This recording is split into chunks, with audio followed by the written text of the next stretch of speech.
Clock is down to 5. Bryant go to work. Bryant the drive. Ilan lamang ito ang mga repa sa talaga naman tumatak na plays ni Kobe Bryant. Sa katunayan ay kahit na ang 8-time All-Star at 3-time Defensive Player of the Year na si Dwight Howard ay hindi din nakaligtas sa kanyang kamandag. Kaya naman sa video na ito ay halina't balikan natin ang kwento ng buhay ni Kobe Bryant at alamin kung gaano nga ba siya kagaling. August 23, 1978 nang ipinanganak si Kobe Bean Bryant sa Philadelphia. Anak siya ni Joe Bryant o mas kilala na Jelly Bean na dati ding NBA player. Sa edad na 3 taon ay natuto na siyang mag-basketball. Well, matapos magretiro ng kanyang era patay nalipat na sila sa Italy. Napagdesisyonan kasi ng kanyang tatay na maglaro sa Europe basketball. Dahilan kung bakit naging fluent itong si Kobe mag-Italian. Sa kailang pamamalagi sa Italy ay natuto rin siyang mag-soccer, pero iba pa din ang kanyang pagmamahal sa basketball. Well, makalipas ang isang dekada ay muli siyang bumalik sa US at dito ay naglaro na siya sa Lower Merion High School. Sa kanyang junior year ay talaga namang nagpamalas ng galing si Kobe. Nag-average siya ng 31 points, 10 rebounds, 5 assists, 4 blocks at 2.3 steals. Sa taon din na yun ay sumali din siya mga repa sa Adidas ABCD Camp at siya ang itinanghal na MVP dito. Sa kanyang senior year ay muli niyang pinangunahan ng kanyang kupunan at nagkaroon sila ng 31-3 na record. Nag-average din siya ng 31 points, 12 rebounds, 6.5 assists, 4 steals at 4 blocks. Dahil sa kanyang leadership ay nakuha ng Lower Merion High School ang kauna-unahan nilang kampyonato. Natapos ang kanyang high school career as Southeastern Pennsylvania all-time leading scorer na kung saan nasurpass niya dito si Wilt Chamberlain. Pinangalanan din siya ng Naismith High School Player of the Year, Gatorade Men's National Basketball Player of the Year, McDonald's All-American at marami pang iba. Kaya naman di na nakakapagtaka kung bakit napukaw niya ang atensyon ng mga bigating college recruiters. Yung nga lang ay mas pinili niyang sumali agad sa 1996 NBA Draft. Kasabayan niya nung time na yon sila Ray Allen, Jermaine O'Neal, Steve Nash at ang first overall pick noon na si Allen Iverson. Sa sobrang lalim ng draft class na yon mga repa ay naging undrafted pa si Ben Wallace. Well, si Kobe ang pinakabatang na draft noong mga panahon na yon. Pinili siya ng Charlotte Hornets bilang 13th overall pick. Ngunit dahil sa tinrade ng Hornets ang kailang draft right sa purple and gold ay nakuha ng Los Angeles Lakers si Kobe. Bali ang nangyari mga repa ay tinrade ng Lakers ang kailang starting center na si Vlade Divac para sa draft right ng Hornets at para na din magkaroon sila ng free up salary cap space upang makuha nila ang dominanting sentro na si Shaquille O'Neal na free agent noon. Hindi naman nabigo ang purple and gold at nakuha nila ito. Sa kanyang rookie year 1996 to 1997 season ay hindi siya masyadong ginamit ng kupunan. Nilagay lamang siya sa second unit at nabibigyan lamang ng 15 minutes playing time per game. Bagamat ganon mga repa ay siya ang nanalo sa slam dunk contest. Well, nag-average lamang siya noon ng 7.6 points, 2 rebounds at 1.3 assists. Nakapasok naman sila sa playoffs ngunit kinapos sila at natalo sa Utah Jazz. Sa sumunod na season 1997 to 1998 ay nag-average siya dito ng 15 points, 3 rebounds at 2.5 assists. He even became the youngest All-Star starter in NBA history. Pero ang malapit dito mga repa ay hindi pa siya naging starting unit ng Los Angeles Lakers noon. Natapos ang season na yun at siya ang pumangalawa sa 6th Man of the Year voting at muli ulit sila nakapasok sa playoffs. Yun nga lang ay katulad ng nangyari last season ay napatumba rin sila ng Utah Jazz sa Western Conference Finals. Pagpatak ng 1998 to 1999 season, dito ay naging permanent starter na si Kobe ng purple and gold.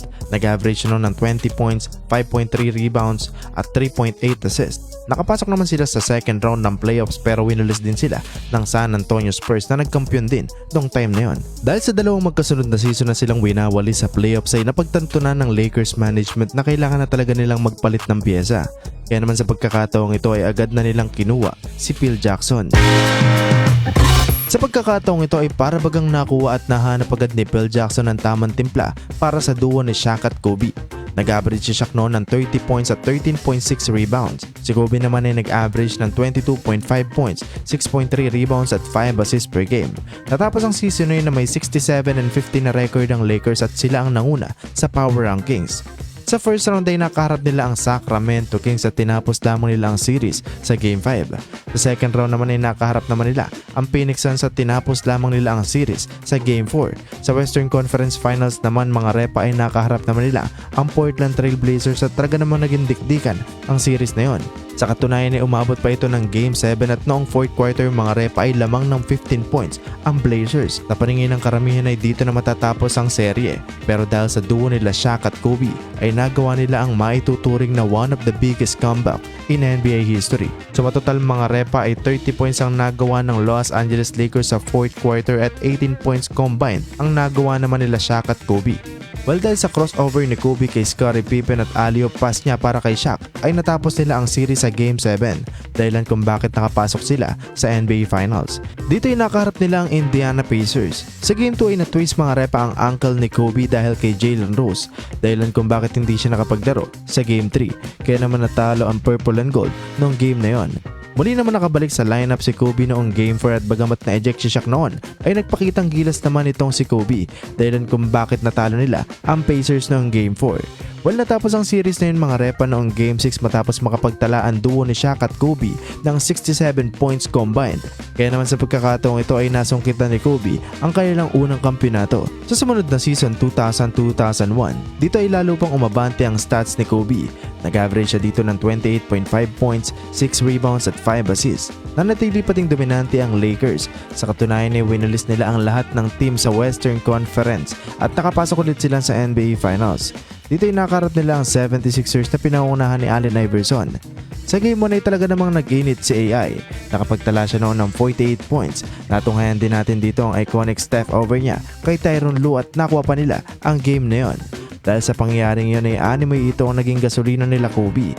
Kaya naman hindi na nila pinatikim pa ng panalo ang 76ers. Tinapos sila ang series mga repa sa Game 5 dahilan kung bakit nakuha na nila ang ikalawa nilang kampyonato. Ang kanilang 15-1 playoff run ay ang best in history until 2017 matapos magawaan ng Warriors ang 16-1 na record. Pagpatak ng 2001-2002 season ay pinangunahan ni Kobe ang Lakers sa assist.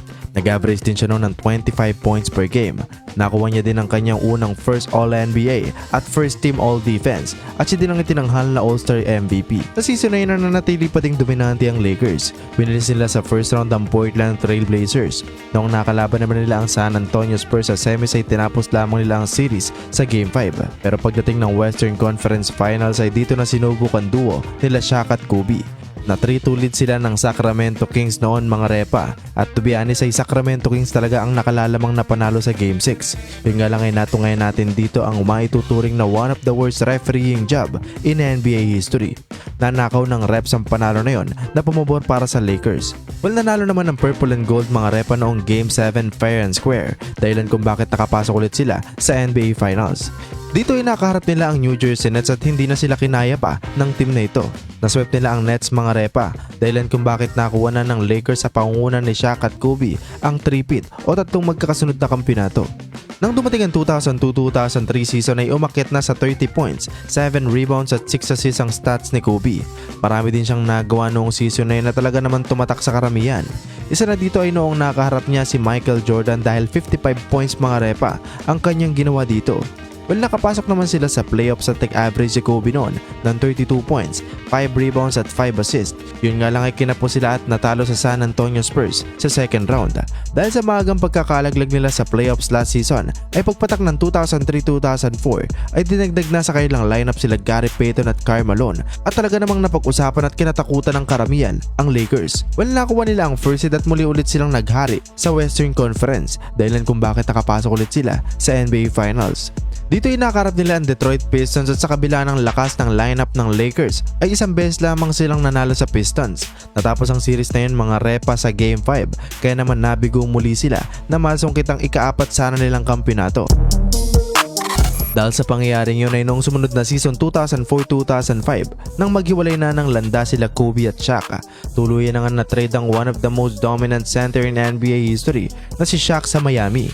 Nagretiro naman na si Karl Malone at napunta naman sa Celtics si Gary Payton. Kaya naman ang natirang superstar na lamang sa Lakers ay itong si Kobe Bryant. Dahil sa walang katuwang si Kobe ay hindi sila nakapasok sa playoffs pero ang pinaka-highlight niya sa season na yon ay yung nangyari noong November 12, 2004. Kalaban nila ang Orlando Magic. Well, laking gulat ng karamihan dahil ito ang nangyari.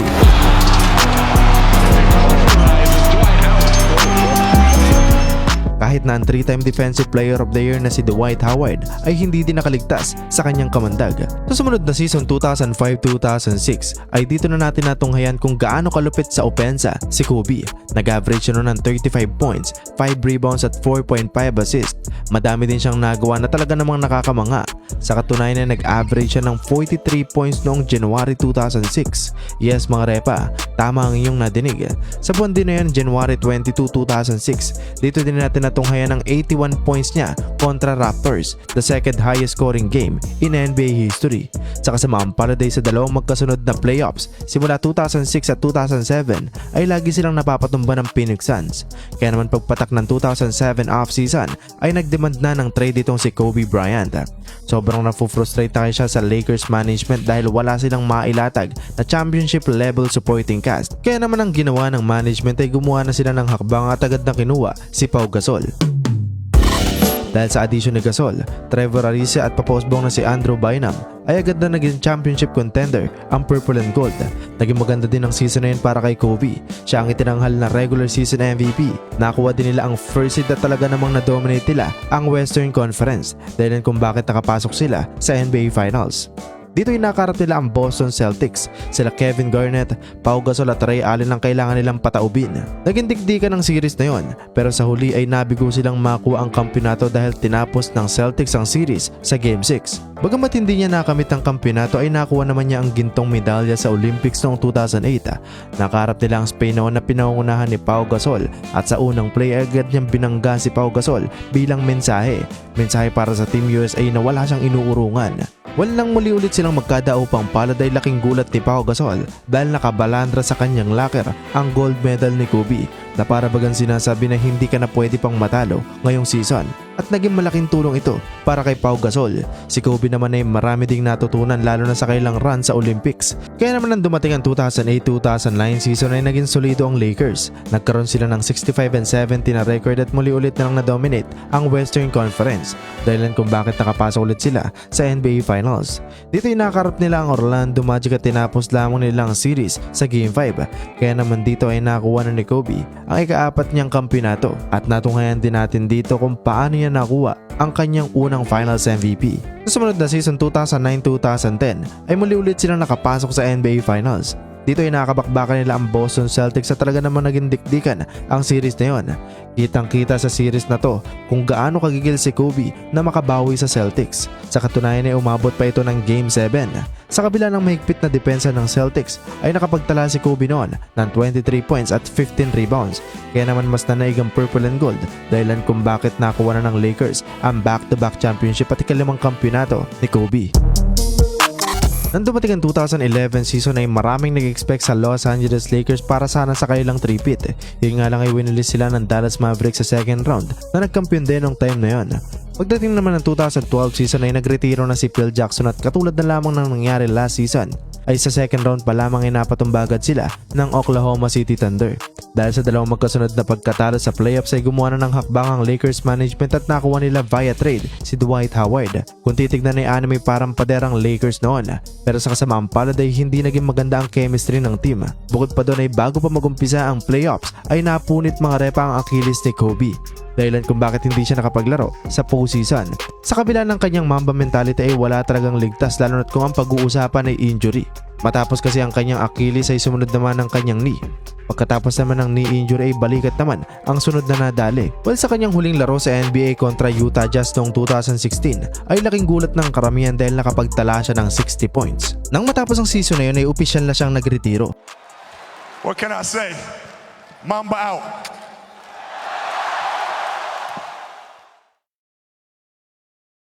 Breaking news in this Sunday afternoon, five-time NBA champion, former league MVP Kobe Bryant died earlier this afternoon in Los Angeles in a helicopter crash. News reports are just coming in. It happened this morning.